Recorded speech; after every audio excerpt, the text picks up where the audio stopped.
Bonjour chers amis, c'est une joie de pouvoir partager encore avec vous ce moment de culte en présence du Seigneur. Je pensais à ce verset du psaume 37, « Recommande ton sort à l'Éternel, mets en lui ta confiance et il agira. Il fera paraître ta justice comme la lumière et ton droit comme le soleil dès le matin. » Voilà, c'est des paroles qui nous invitent vraiment à avoir confiance à l'Éternel, même s'il y a des circonstances parfois qui nous perturbent, qui nous troublent, mais on peut avoir pleinement confiance en lui. Je vous invite à prier. Seigneur, c'est vrai, nous te rendons grâce et nous te remercions parce que tu es un Dieu présent, un Dieu fidèle qui est là chaque jour avec nous, Seigneur, qui partage toutes choses dans nos vies. Et nous voulons te remercier pour ces temps où tu nous accordes de venir en ta présence, à ton écoute, Seigneur. Merci pour ta parole, merci pour les chants, merci pour la vie simplement, merci pour les uns et les autres. Et vraiment, nous te donnons toute la reconnaissance de nos cœurs et nous te prions, Seigneur, pour nos frères et sœurs dans la foi qui, en ces instants, se réunissent, Seigneur, de ci, de là, au travers du monde, Seigneur. Nous te demandons vraiment de les bénir et de les renouveler et que vraiment chacun puisse être fortifié, encouragé par ton amour et par ta présence. Au bon nom de Jésus. Amen. Amen. Et je vous invite à écouter ce beau chant du cantique J'aime l'Éternel, ma joie de t'appartenir. C'est vers toi que je me tourne. Je veux marcher dans tes voies. J'élève mes mains pour te rencontrer. Mon cœur désire te chanter pour bénir et célébrer ton saint nom, car tu es fidèle et bon. Voilà, que le Seigneur vous bénisse dans l'écoute et chantez avec.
Quel beau chant, quelle belle parole.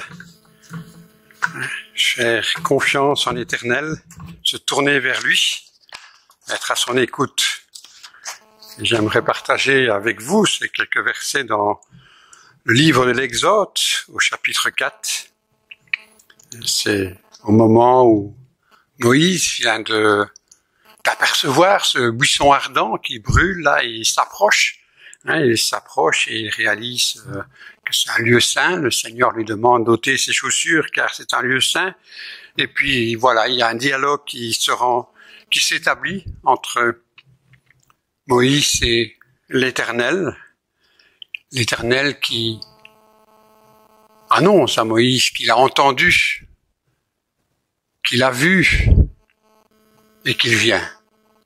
Parce qu'il a réalisé la souffrance de son peuple et il veut intervenir et il veut le faire au travers de Moïse. Et puis voilà Moïse qui entend l'Éternel et c'est vrai que, comme je dis, parfois on est un peu déstabilisé et voilà que Moïse est quand même en doute, en question par rapport à ça.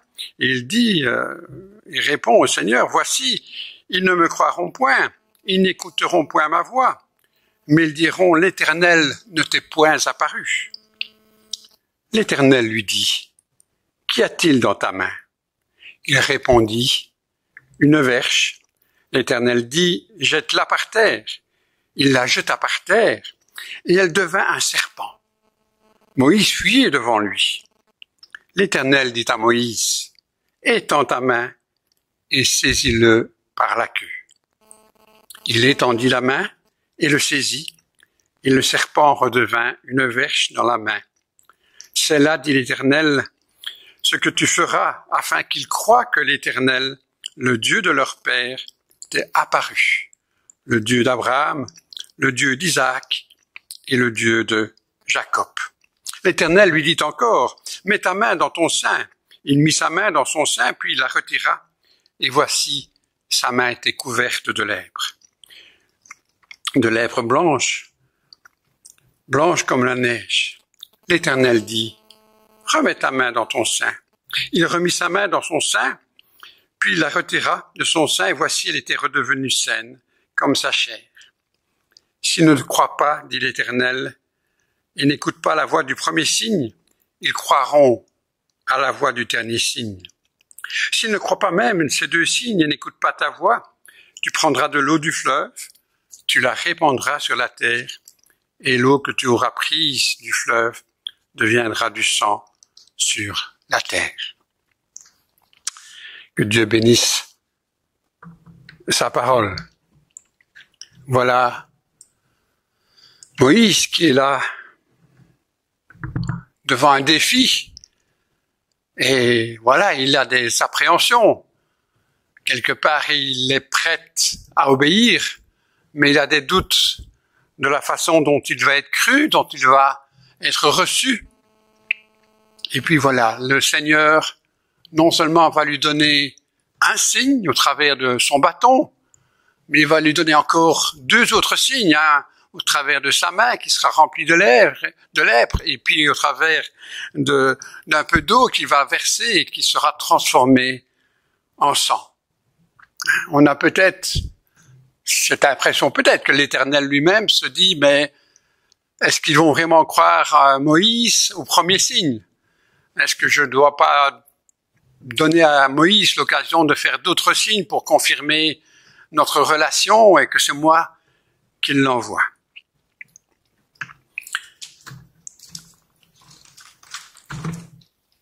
Pour moi, quelque part, ce premier signe, ce bâton, était quelque chose d'important pour Moïse. Car Moïse, comme on le sait, à ce moment-là, était berger. Il travaillait pour son beau-père, Jéthro, et il gardait les moutons. Et pour prendre soin de son troupeau, il avait besoin de ce bâton.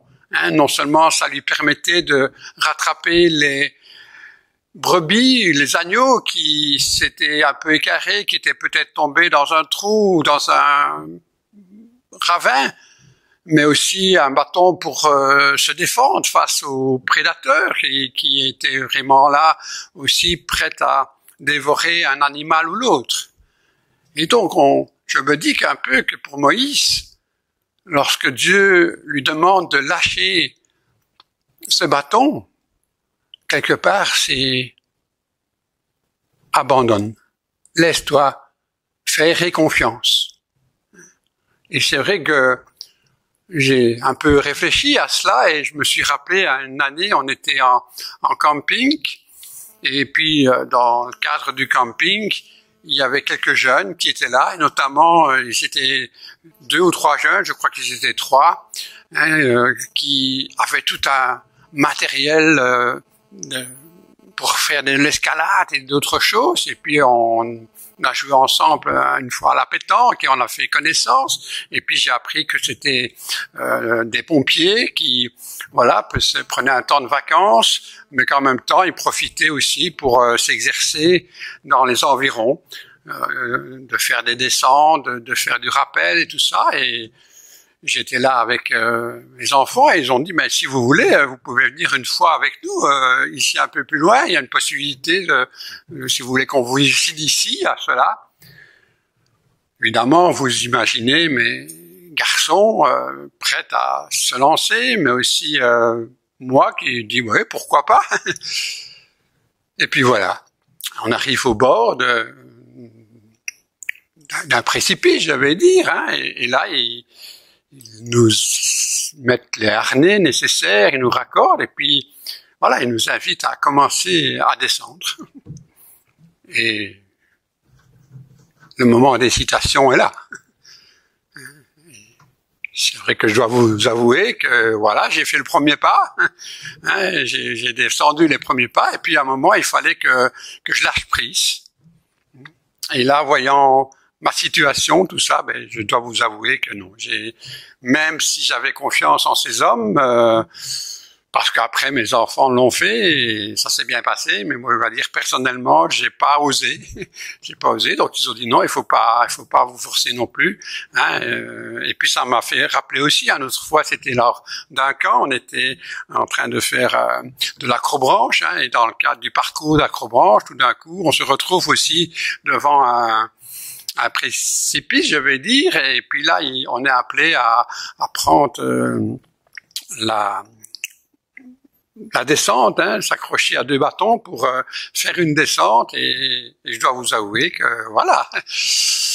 Mais bon, j'étais responsable du camp, les jeunes étaient avec moi, et j'ai dit bon voilà, je me suis lancé, hein, et c'est vrai que ça a été très vite, on se retrouve là-bas, et puis on est content d'être en bas. Mais voilà, je crois que ça m'a fait penser un peu à la confiance qu'on est appelé à avoir en Dieu, parfois aussi en l'autre. Hein. C'est vrai que les secouristes sont là pour nous aider, hein, que ce soit les pompiers, que ce soit d'autres, ils sont là pour... nous sommes appelés à leur faire confiance, mais nous sommes appelés à faire confiance avant tout à Dieu. Dieu nous connaît, hein, et il nous invite vraiment, hein, à nous abandonner à lui. Hein, comme on l'a lu dans ce psaume, hein, confie ta vie au Seigneur et confiance en lui et il agira. Il y a ce pas de foi que nous sommes appelés à vivre, à accomplir pour que Dieu puisse agir.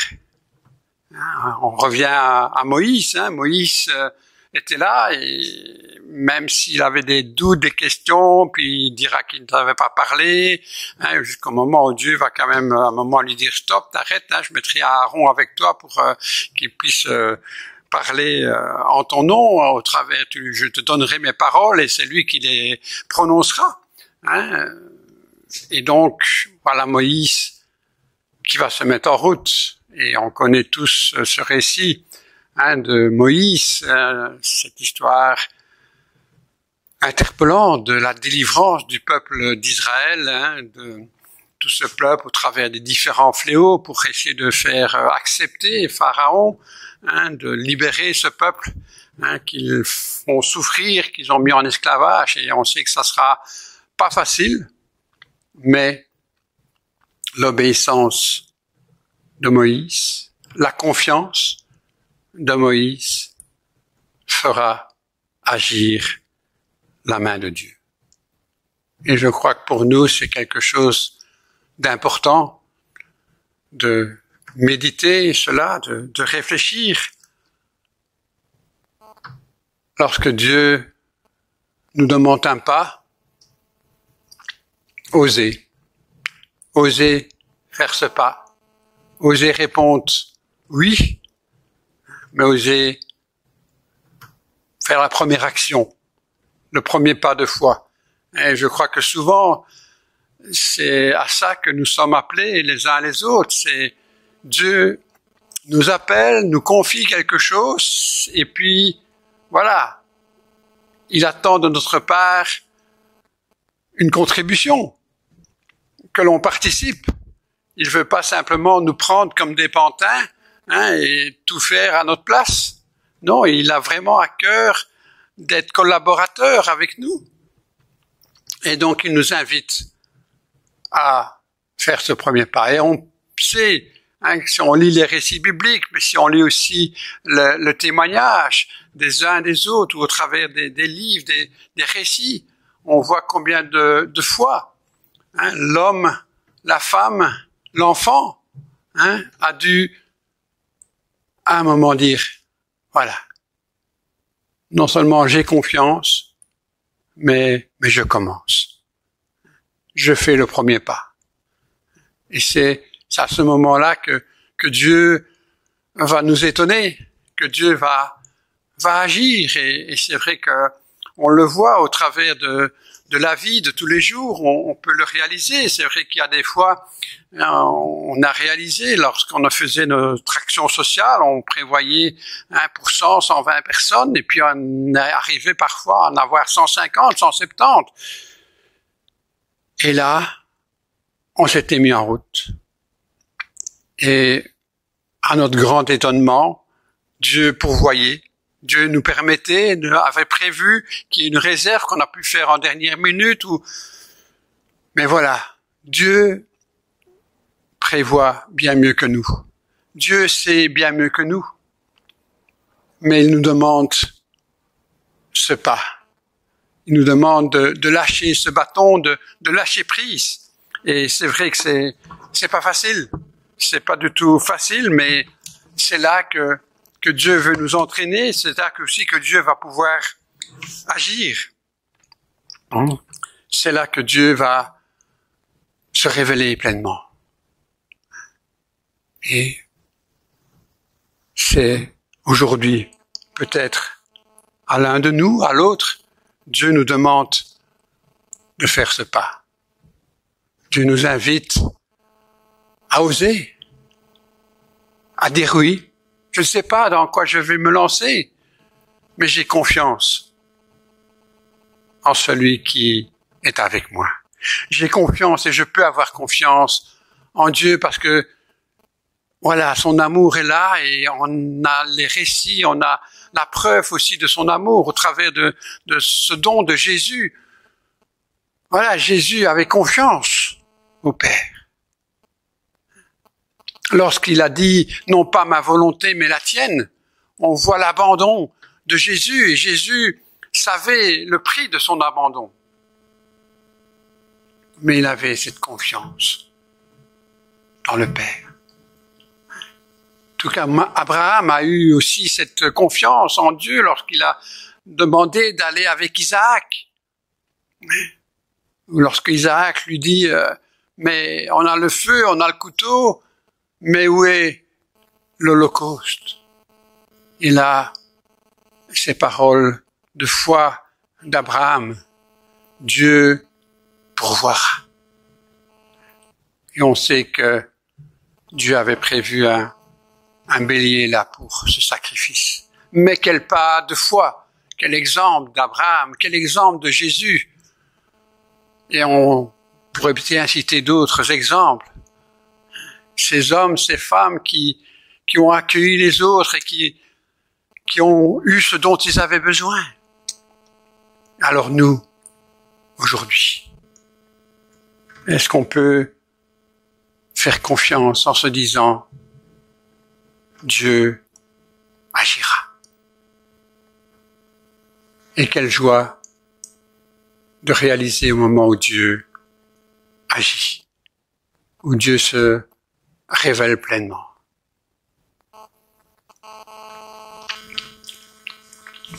Confie ta vie au Seigneur et confiance en lui. Et il agira. N'est-ce pas merveilleux? Ce cantique qui nous dit dans l'unisson, avec Jésus, sois sans crainte. Voilà. Avec Jésus, sois sans crainte. Avant qu'on l'écoute, je vais prier. Oui, Seigneur, merci. Merci pour ta parole, Seigneur. Merci parce qu'encore aujourd'hui, tu nous invites à aller oser avec toi, Seigneur, pour toi. Aide-nous, Seigneur, à être obéissant, à être à ton écoute, Seigneur, à te dire oui, mais à faire ce premier pas que tu attends de ma part, de notre part, dans la foi que tu agiras. Alors, Seigneur, vraiment que ton nom soit béni, que ton nom soit glorifié, Seigneur, et que nos vies, que ton Église, que l'armée du salut, que le poste te glorifie. Amen. Amen. Écoutons ce chant avec Jésus. Sois sans crainte.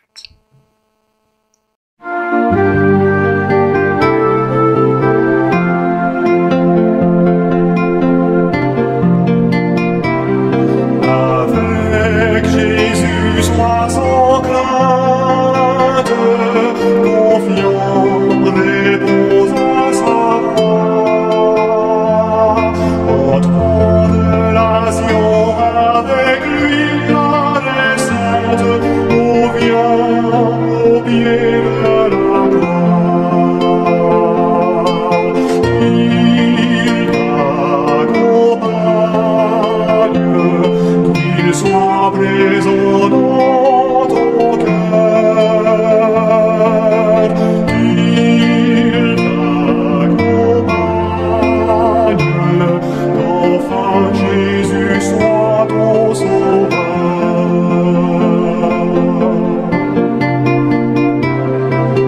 Avec Jésus pour ton guide, confiant vers lui, viens puiser l'eau qu'il te donne et remplira tout ton vide.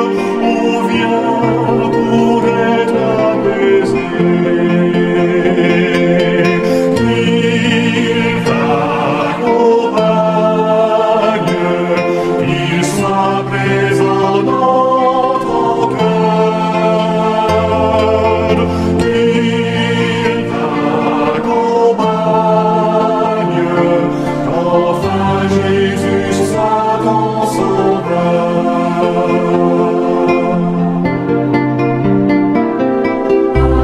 Avec Jésus sur la route,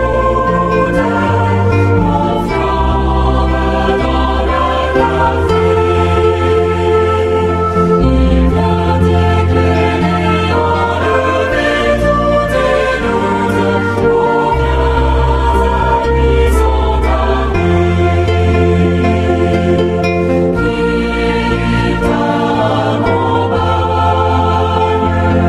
qu'il soit présent dans ton cœur.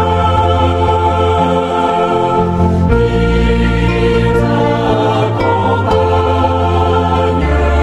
qu'enfin Jésus soit ton sauveur.